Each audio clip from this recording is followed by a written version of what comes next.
If you're new to Jiu Jitsu, it doesn't matter if you're coming from another sport that you're really good at or just coming in off the streets and this is the first thing you've done. You're probably noticing that your stamina is garbage.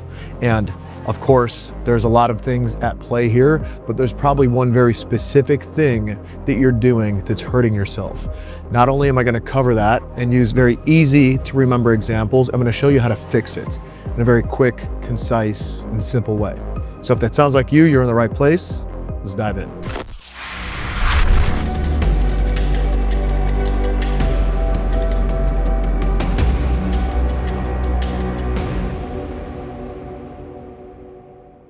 Now, whether you're an avid weightlifter, you're a rugby player, you're a runner, whatever it may be, maybe you don't do any sports, but maybe you do, and you're pretty good at that, and you've got great stamina. You come to Jiu Jitsu, and you notice that your stamina is bottom of the barrel. Whether you're an athlete or not, there's something that most newbies to Jiu Jitsu are doing that are hurting themselves, and that is flexing or using all of their muscles at once. Because Jiu Jitsu is a martial art or a combat sport, it can make us nervous, especially in the beginning. And when we're nervous, we can obtain somewhat of a fight or flight response. And when that adrenaline goes up, we tend to flex everything. We tend to be balls of energy and aggression, and that is great for burning out. And if you're experiencing that even in the slightest of ways, it's probably more profound than you realize. Because a lot of times when we're in it, we don't realize it's happening until it's too late. What I want to highlight or point out to you is that I only want you to use the muscles necessary to complete the technique or the movement that you're trying to do. So the point I want to drive home today, especially for Jiu Jitsu, is not only heightening your awareness of all the body parts that you're using, I want you to focus on only using the parts that make sense for the movement you're doing. Let's dive into some examples. In our first example here, we're going to cover a sweep. Now, the whole point of this is not to cover how to do the sweep, but the specific parts of the sweep that can be taxing if I'm not being careful. So as you can see here, I set up my sweep. I have my grip on his gi lapel. Now, the whole idea here is to sweep him and use his body weight to carry me up. Now, oftentimes, especially seeing new white belts doing this, they've got a great grip on that lapel, and then they're also rowing themselves up, utilizing their lats and their biceps and all these extra muscle groups that you don't need to complete the movement. It's a waste of energy. It's a waste of stamina. So as you can see here, all I need to do is get a tight grip on his lapel, and then the anatomy of my arm, almost comparing it to like a loose rope. I don't have to use any of my muscles in my arms outside of my grip, my forearm muscles, to carry me up. Essentially, my anatomy is doing that for me, so I can relax those muscles and save that energy for something else that I will need. You could even argue that my core muscles are pretty relaxed here. A lot of people are trying to sit up into this position when really you are fully using your opponent's weight going down to pull you up. I don't need to have a tight core. I don't need to be flexing my ab muscles to get me up. It's a waste of energy. I can let his body weight do that for me.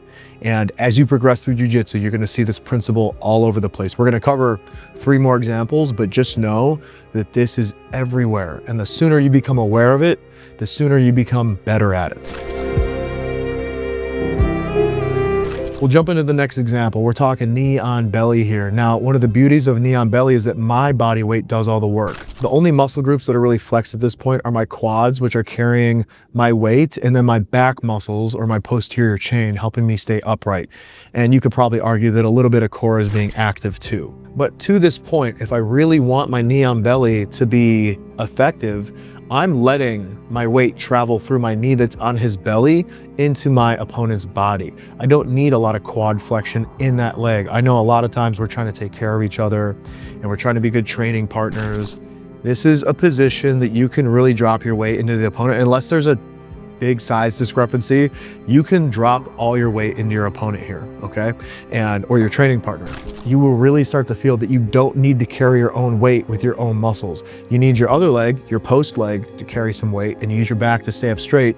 Everything else is on standby until you need it. So my arms, my core, shoulders, all of these can come in play if he starts trying to escape, or if he starts trying to roll, or if he starts trying to attack. But if I have my opponent pinned and he's sitting there, I just need to let the muscles I need in that moment do the work.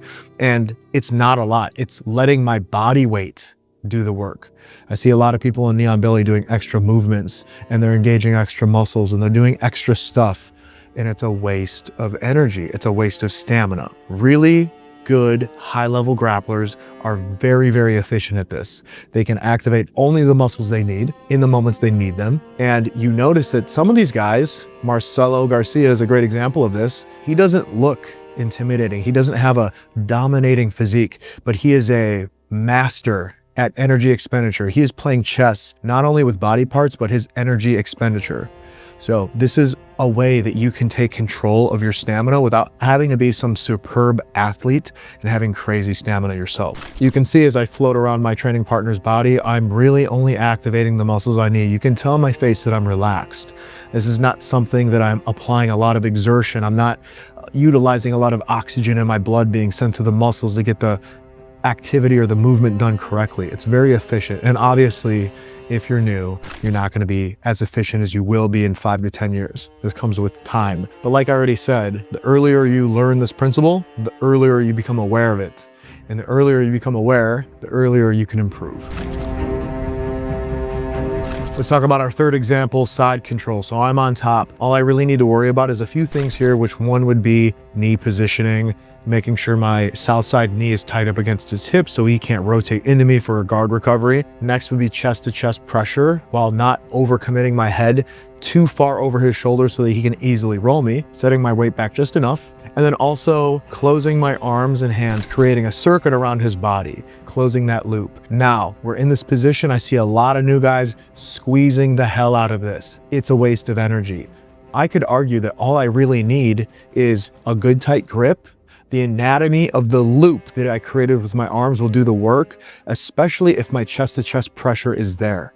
Especially if they can't turn into me and regain that guard easily. I'm letting my anatomy do the work for me. I'm not using tight, active muscle pressure here. So this is just another example. You don't have to squeeze down and power hug your opponent into submission. You're letting your anatomy do the work, and that is such a beautiful thing, especially in Jiu Jitsu.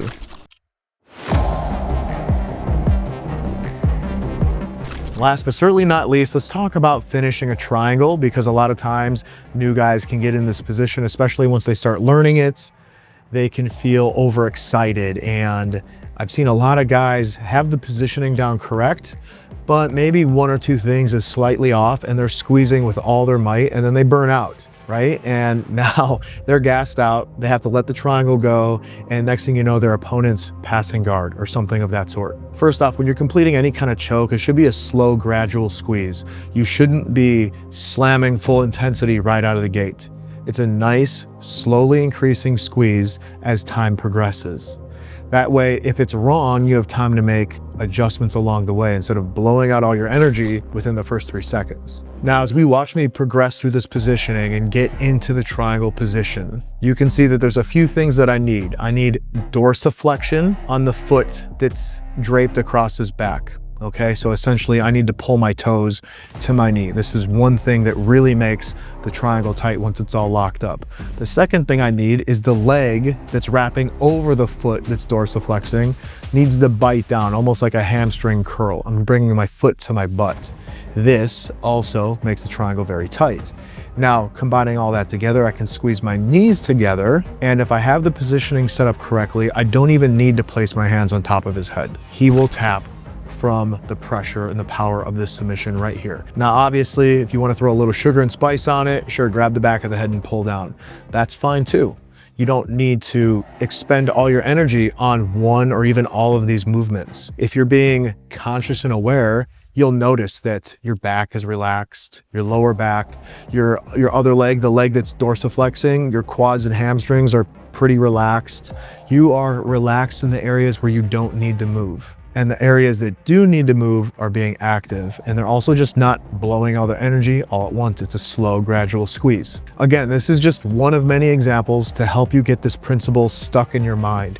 As you progress, this will become more evident, and you'll start to notice in your sparring where you are using energy and muscle groups that you don't need. And that is a sign of progress, because most people have no idea. You start to become spatially aware of your body. It's one of the beauties of Jiu Jitsu because you learn to control your own body first. How can you control another person if you can't even control yourself? Jiu Jitsu makes you hyper aware of your own body's movements. So don't be frustrated if right now you're not understanding what muscle groups you're using and it's hard to tell.